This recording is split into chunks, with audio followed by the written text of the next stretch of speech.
शांति प्रातः मुरली ओम शांति बाप दादा 8/8/2024 के परमात्मा मधुर माँ बाप। मीठे बच्चे, बाप, टीचर और सतगुरु, ये 3 अक्षर याद करो तो अनेक सिफ्तें विशेषताएं आ जाएंगी।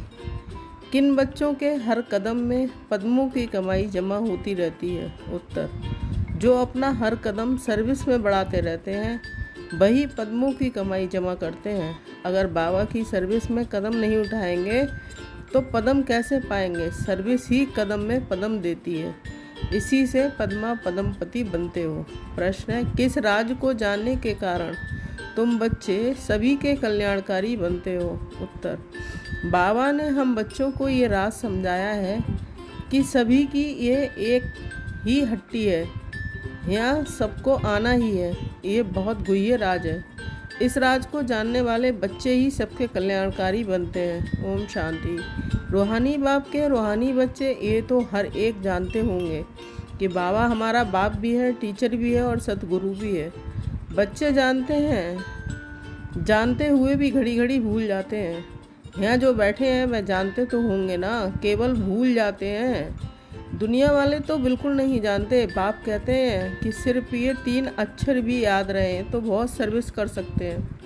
प्रदर्शनी अथवा म्यूजियम में तुम्हारे पास बहुत आते हैं, घर में भी मित्र संबंधी आदि बहुत आते हैं। कोई भी आए तो समझाना चाहिए कि जिसको भगवान कहा जाता है वह बाबा भी है, टीचर भी है और सतगुरु भी है। ये याद हो तो भी ठीक, और कोई की याद ना आए और कोई को तो ऐसे कह ना सके। तुम बच्चे जानते हो कि हमारा बाबा बाप भी है, टीचर भी है, सतगुरु भी है। कितना सहज है, परंतु कोई कोई की तो ऐसी पत्थर बुद्धि है जो ये 3 अक्षर भी बुद्धि में धारण नहीं कर सकते, भूल जाते हैं। बाबा हमको मनुष्य देवता बनाते हैं क्योंकि बेहद का बाप है ना। बेहद का बाप है तो ज़रूर बेहद का बरसा ही देंगे। बेहद का बरसा है देवताओं के पास। इतना सिर्फ याद करें तो घर में भी बहुत सर्विस कर सकते हैं, परंतु ये भी भूल जाने के कारण किसको बता नहीं सकते हैं, घड़ी घड़ी भूल जाते हैं क्योंकि सारे कल्प के भूले हुए हैं। अब बाप बैठ समझाते हैं। वास्तव में ये ज्ञान बहुत सिंपल है। बाकी याद की यात्रा से संपूर्ण बनना, इसमें मेहनत है। बाबा हमारा बाप भी है, शिक्षा भी देते हैं, बरसा भी देते हैं, पवित्र भी बनाते हैं क्योंकि पतित पावन बाप हैं। सिर्फ कहते हैं कि सबको यही कहो कि मुझे याद करो। बाबा की सर्विस में ज़रा भी कदम नहीं उठा तो वह फिर पदम कैसे पाएंगे? पदमपति तो सर्विस से ही बन सकते हैं। सर्विस ही कदम में पदम ले आती है। सर्विस के लिए बच्चे कहाँ कहाँ से भागते रहते हैं, कितने कदम उठाए जाते हैं, पदम तो उन्हों को मिलेगा ना। ये भी बुद्धि कहती है कि पहले शूद्र को ब्राह्मण बनाना पड़े। ब्राह्मण ही नहीं बनाएंगे तो क्या बनेंगे? सर्विस तो चाहिए ना। बच्चों को सर्विस का समाचार भी सुनाया जाता है कि टेम्पटेशन हो, सर्विस से ही पदम मिले। सिर्फ एक बात ही सुनाओ जो दुनिया में और कोई नहीं जानते। बेहद का बाप है, परंतु बाप का कोई को पता नहीं है। सिर्फ ऐसे ही गॉड फादर कहते रहते हैं, वह टीचर है। ये तो कोई की बुद्धि में नहीं होगा। स्टूडेंट की बुद्धि में हमेशा टीचर याद रहता है। जो पूरी रीति नहीं पढ़ते हैं उनको अनपढ़ कहा जाता है। बाबा कहते हैं हर्जा नहीं है, तुम कुछ भी ना पढ़े हुए ये तो समझ सकते हो ना कि हम भाई भाई हैं। हमारा बाप बेहद का है। बाप आते ही है एक धर्म की स्थापना करने, ब्रह्मा द्वारा करते हैं, परंतु लोग कुछ भी समझते नहीं हैं। ईश्वर अगर कभी ना आया हुआ होता तो उनको बुलाते ही क्यों कि हे लिबरेटर आओ, हे पतित पावन आओ। जबकि पतित पावन को याद करते हैं फिर शास्त्र क्यों पढ़ते, तीर्थों पर क्यों जाते हैं? वहाँ बैठा है क्या, कोई जानते ही नहीं। जबकि पतित पावन ईश्वर है तो गंगा स्नान आदि से कोई पावन हो कैसे सकते हैं? स्वर्ग में कोई जा कैसे सकते हैं? जन्म तो यहीं लेना है।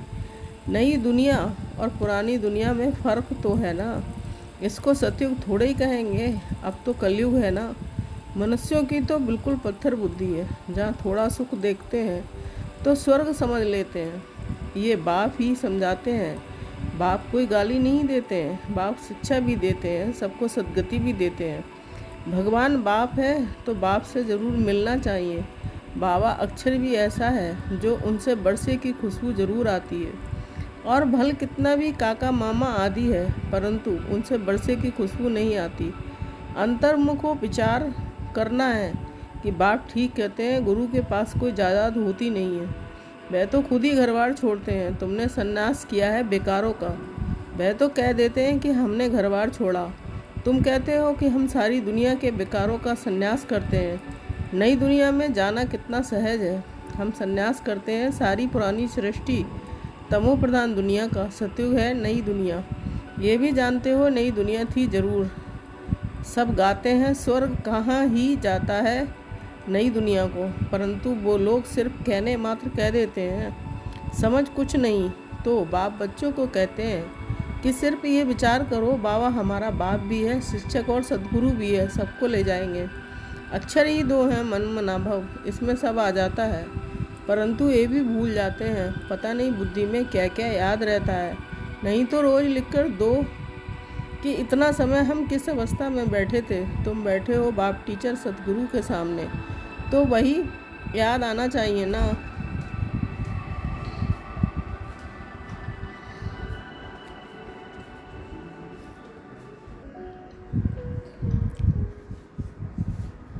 और कोई तो ऐसे कह ना सके कि तुम बच्चे जानते हो कि हमारा बाप भी है, टीचर भी है, सतगुरु भी है। कितना सहज है। परंतु कोई कोई की तो ऐसी पत्थर बुद्धि है जो ये 3 अक्षर भी बुद्धि में धारण कर नहीं सकते, भूल जाते हैं। बाबा हमको मनुष्य देवता बनाते हैं, क्योंकि बेहद का बाप है ना। बेहद का बाप है तो ज़रूर बेहद का वर्षा ही देंगे। बेहद का वर्षा है देवताओं के पास। इतना सिर्फ याद करें तो घर में भी बहुत सर्विस कर सकते हैं, परंतु ये भी भूल जाने के कारण किसको बता नहीं सकते। घड़ी घड़ी भूल जाते हैं, क्योंकि सारे कल्प के भले हुए हैं, भूले हुए हैं। अब बाप बैठ समझाते हैं। वास्तव में ये ज्ञान सिंपल है, बाकी याद की यात्रा से संपूर्ण बनना, इसमें मेहनत है। बाबा हमारा बाप भी है, शिक्षा भी देते हैं, वर्षा भी देते हैं, पवित्र भी बनाते हैं, क्योंकि पतित पावन बाप है। सिर्फ कहते हैं कि सबको यही कहो कि मुझे याद करो। बाबा की सर्विस में जरा भी कदम नहीं उठा तो वह फिर पदम कैसे पाएंगे। पदमपति तो सर्विस से ही बन सकते हैं। सर्विस ही कदम में पदम ले आती है। सर्विस के लिए बच्चे कहाँ कहाँ से भागते रहते हैं, कितने कदम उठाए जाते हैं, पदम तो उन्हों को मिलेगा ना। यह भी बुद्धि कहती है कि पहले शूद्र को ब्राह्मण बनाना पड़े। ब्राह्मण ही नहीं बनाएंगे तो क्या बनेंगे। सर्विस तो चाहिए ना। बच्चों को सर्विस का समाचार भी इसलिए सुनाया जाता है कि टेम्पटेशन हो, सर्विस से ही पदम मिले। सिर्फ एक बात ही सुनाओ जो दुनिया में और कोई नहीं जानते। बेहद का बाप बाप है, परंतु बाप का कोई को पता नहीं है। सिर्फ ऐसे ही गॉडफादर कहते रहते हैं। वह टीचर है, ये तो कोई की बुद्धि में नहीं होगा। स्टूडेंट की बुद्धि में हमेशा टीचर याद रहता है। जो पूरी रीति नहीं पढ़ते उनको अनपढ़ा कहा जाता है। बाबा कहते हैं हर्जा नहीं है, तुम कुछ भी ना पढ़े हुए हो, ये तो समझ सकते हो ना कि हम भाई भाई हैं। हमारा बाप बेहद का बाप आते ही है एक धर्म की स्थापना करने, ब्रह्मा द्वारा करते हैं, परंतु लोग भी समझते नहीं हैं। ईश्वर अगर कभी ना आया हुआ होता तो उनको बुलाते ही क्यों कि हे लिबरेटर आओ, हे पतित पावन आओ। जबकि पतित पावन को याद करते हैं फिर शास्त्र क्यों पढ़ते हैं, तीर्थों पर क्यों जाते हैं। वहाँ बैठा है क्या कोई जानते ही नहीं है। जबकि पतित पावन ईश्वर है तो गंगा स्नान आदि से कोई पावन हो कैसे सकते हैं। स्वर्ग में कोई जा कैसे सकते हैं। जन्म तो यहीं लेना है। नई दुनिया और पुरानी दुनिया में फ़र्क तो है ना। इसको सतयुग थोड़े ही कहेंगे, अब तो कलयुग है ना। मनुष्यों की तो बिल्कुल पत्थर बुद्धि है। जहाँ थोड़ा सुख देखते हैं तो स्वर्ग समझ लेते हैं। ये बाप ही समझाते हैं। बाप कोई गाली नहीं देते हैं, बाप शिक्षा भी देते हैं, सबको सद्गति भी देते हैं। भगवान बाप है तो बाप से ज़रूर कुछ मिलना चाहिए। बाबा अक्षर भी ऐसा है जो उनसे बरसे की खुशबू ज़रूर आती है। और भल कितना भी काका मामा आदि है, परंतु उनसे बरसे की खुशबू नहीं आती। अंतर्मुख विचार करना है कि बाप ठीक कहते हैं कि गुरु के पास कोई जायदाद होती नहीं है। वह तो खुद ही घर बार छोड़ते हैं। तुमने सन्यास किया है बेकारों का। वह तो कह देते हैं कि हमने घर बार छोड़ा। तुम कहते हैं कि हम सारी दुनिया के बेकारों का संन्यास करते हैं। नई दुनिया में जाना कितना सहज है। हम संन्यास करते हैं सारी पुरानी सृष्टि तमो प्रधान दुनिया का। सतयुग है नई दुनिया, ये भी जानते हो नई दुनिया थी जरूर। सब गाते हैं स्वर्ग कहा ही जाता है नई दुनिया को, परंतु वो लोग सिर्फ कहने मात्र कह देते हैं, समझ कुछ नहीं है। तो बाप बच्चों को कहते हैं कि सिर्फ वह विचार करो। बाबा हमारा बाप भी है, शिक्षक और सद्गुरु भी है। सबको ले जाएंगे। अक्षर ही दो हैं, मन मनाभव, इसमें सब आ जाता है, परंतु ये भी भूल जाते हैं। पता नहीं बुद्धि में क्या क्या याद रहता है।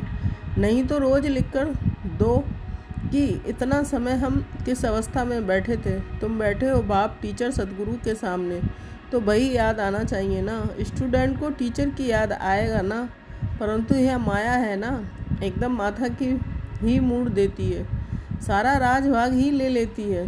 तुमको पता नहीं पड़ता। आए तो थे बरसा लेने, परंतु मिलता कुछ भी नहीं है। ऐसे ही कहेंगे ना, भल स्वर्ग में तो चलेंगे, परंतु वह कोई बड़ी बात थोड़ी ही है। यहाँ आए हैं भल, परंतु पढ़े नहीं हैं, फिर स्वर्ग में तो जाएंगे ना। यहाँ तो बैठे हैं ना, समझते हैं स्वर्ग में जाना है, फिर क्या भी बने। वह तो पढ़ाई नहीं हुई ना, थोड़ा भी सुना तो उसका फल मिल जाता है। पढ़ाई से तो बड़ी स्कॉलरशिप मिलती है। बाप से ऊंचते ऊंच पद पाना है तो पुरुषार्थ करना पड़े। पढ़ाई याद होगी तो 84 का चक्र भी याद आ जाएगा। यहाँ बैठने से सब याद आना चाहिए, परंतु ये भी याद आता नहीं है। अगर याद आए तो किसको सुनाए भी। चित्र तो सबके पास है, शिव के चित्र पर तुम कोई तो सुनाएंगे तो कभी गुस्सा नहीं करेंगे। बोलो आओ तो हम आपको बताएं कि ये शिव बेहद का बाप है ना। इनके साथ आपका क्या संबंध है। ऐसे फालतू चित्र तो नहीं होगा। शिव के लिए ज़रूर कहेंगे कि ये भगवान है। भगवान तो निराकार ही होता है, उनको बाप कहा जाता है। वह शिक्षा भी देते हैं कि तुम्हारी आत्मा शिक्षा लेती है, आत्मा ही सब कुछ करती है। टीचर भी आत्मा बनती है। बाप भी इस रथ पर आकर पढ़ाते हैं, सतयुग की स्थापना करते हैं। वहाँ कलयुग का नाम निशान ही नहीं है। मनुष्य कहाँ से आएंगे। सर्विसेबल बच्चों को सारा दिन ख्याल चलते रहते हैं।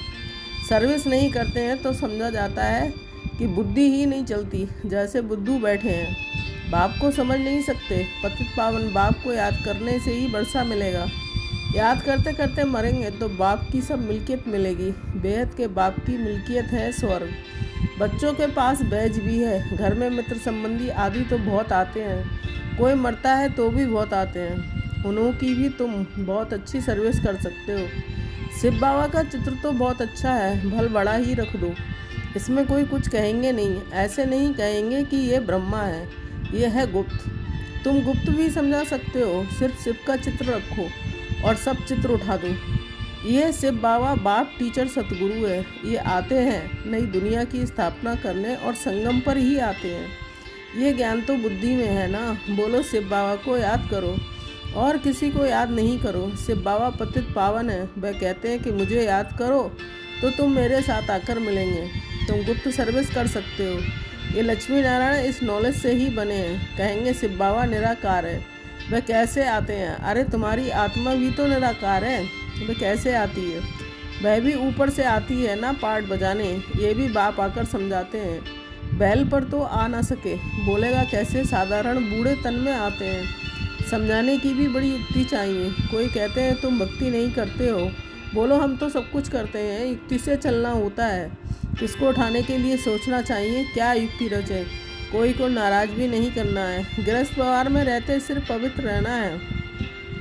तुम कहते हो बाबा सर्विस नहीं मिलती। अरे सर्विस तो बहुत कर सकते हो। गंगा जी पर जाकर बैठ जाओ। बोले ये पानी में स्नान करने से क्या होगा, क्या पावन बन जाएंगे। तुम तो भगवान को कहते हो कि हे पतित पावन आओ, आकर पावन बनाओ। फिर वह पतित पावन है या ये ऐसी नदियाँ तो ढेर हैं। बाप पतित पावन तो एक ही है। ये पानी की नदियाँ तो सदैव हैं ही। बाप को तो पावन बनाने के लिए आना पड़ता है। आते भी हैं पुरुषोत्तम संगम युग पर, आकर पावन बनाते हैं। वहाँ कोई पतित होता नहीं है। नाम ही है स्वर्ग नई दुनिया। अभी तो है पुरानी दुनिया। इस संगम युग का तुमको ही पता है और कोई समझ ना सके। बाप तो अनेक प्रकार की सर्विस की युक्तियाँ समझाते हैं। बुद्धू भी न बनो। कहते हैं अमरनाथ पर भी कबूतर होते हैं, पिजन पैगाम पहुँचाते हैं। ऐसे नहीं परमात्मा का पैगाम ऊपर से कबूतर लाएंगे, ये भी सिखलाते हैं कि उनके पाँव में लिखकर बांधेंगे तो ले जाएगा। उनको सहज रीति दाना मिलता है तो हर कोई, तो और कहाँ भटकने की दरकार नहीं है, तुमको भी ये दाना मिलता है। तुम्हारी बुद्धि में है विश्व की बादशाही जो यहाँ से मिलती है। वे फिर समझते हैं दाना यहाँ मिलता है तो फिर हिर जाते हैं। तुम तो चेतन हो, तुमको अविनाशी ज्ञान रत्नों का दाना मिलता है। शास्त्रों में भी है चिड़ियाओं ने सागर को सुखाया, बहुत कथाएं लिख दी हैं। मनुष्य कहेंगे सत्य, फिर कहते हैं सागर से देवता निकले रत्नों की थालियां भरकर ले आए, कहेंगे सत्य। अब समुद्र से देवता कैसे निकलेंगे? समुद्र में मनुष्य व देवता रहते हैं क्या? कुछ भी समझते नहीं हैं। जन जन्मांतर झूठ ही पढ़ते सुनते रहते हैं, इसलिए कहते हैं झूठी माया झूठी काया झूठा है सब संसार। सच्चे और झूठे संसार में कितना रात दिन का फर्क है। झूठ बोलते बोलते इंसॉल्वेंट बन पड़े हैं। तुम कितना युक्ति से समझाते हो, फिर भी कोर्टों में कोई को ही बुद्धि में बैठता है। यह है बहुत सहज ज्ञान और सहज योग। बाप टीचर सद्गुरु को याद करने से उनकी सिफ्तें भी बहुत बुद्धि में आ जाएंगी। अपनी जांच करनी चाहिए कि हम सब बाबा को याद करते हैं व और तरफ बुद्धि जाती है। तुम्हारी बुद्धि को अभी समझ मिलती है। कितनी मीठी मीठी बातें बाप समझाते हैं, युक्तियाँ बताते हैं। तुम कोई को बैठकर समझाएंगे और फिर तुम्हारे दुश्मन भी नहीं बनेंगे। सिर्फ बाबा ही तुम्हारा बाप टीचर सद्गुरु है। उनको याद करो। समझाने की युक्ति रचनी चाहिए। ब्रह्मा के चित्र पर बहुत पीछे पड़ते हैं, शिव का चित्र देख कभी उड़ाएंगे नहीं। अरे ये तो आत्माओं का बाप है ना, तो बाप को याद करो। इनसे बहुतों को फ़ायदा हो सकता है। इनको याद करने से तुम पतित से पावन बन जाएंगे। वह सबका बाप है। एक बाप के सिवाय कोई की याद नहीं आनी चाहिए। और संग तोड़ एक संग जोड़ना है। ये किसके कल्याण करने की युक्तियाँ? बाप को याद ही नहीं कर सकेंगे तो पावन कैसे बनेंगे? घर में भी तुम बहुत सर्विस कर सकते हो। बहुत मित्र संबंधी आदि तुमको मिलेंगे। भिन्न भिन्न युक्तियाँ रचो, बहुतों का कल्याण कर सकते हो। हट्टी तो एक ही है और कोई हट्टी है नहीं, तो जाएंगे कहाँ? अच्छा, मीठे मीठे चिकीले बच्चों के प्रति माता पिता बाप दादा का याद प्यार और गुड मॉर्निंग। रूहानी बाप की रूहानी बच्चों को नमस्ते। हम रूहानी बच्चों की रूहानी माता पिता बाप दादा को याद प्यार गुड मॉर्निंग, नमस्ते नमस्ते, शुक्रिया बाबा शुक्रिया। धारणा के लिए मुख्य सार 1 पॉइंट। गृहस्थ व्यवहार में बहुत युक्ति से चलना है। कोई को नाराज भी नहीं करना है, पवित्र भी जरूर बनना है। 2 पॉइंट। एक बाप से अविनाशी ज्ञान रत्नों का दाना ले। अपनी बुद्धि रूपी झोली भरपूर रखनी है, बुद्धि को भटकाना नहीं है। पैगंबर बन सबको बाप का पैगाम देना है। वरदान। बेहद की वैराग वृत्ति द्वारा सर्व लगावों से मुक्त रहने वाले बच्चे राज ऋषि भव। राज ऋषि अर्थात एक तरफ राज, दूसरी तरफ ऋषि अर्थात बेहद के बैरागी। अगर कहाँ भी चाहें, अपने में चाहें, व्यक्ति में चाहें, वस्तु में कहाँ भी लगाव है तो राज ऋषि नहीं। जिसका संकल्प मात्र भी थोड़ा लगाव है, उसके 2 नाव में पाँव हुए, फिर ना यहाँ के रहेंगे ना वहाँ के। इसलिए राज ऋषि बनो, बेहद के बैरागी बनो, अर्थात एक बाप दूसरा ना कोई। ये पाठ पक्का करो। स्लोगन। क्रोध अग्नि रूप है जो खुद को भी जलाता है और दूसरों को भी जला देता है। ओम शांति। Thank you Baba.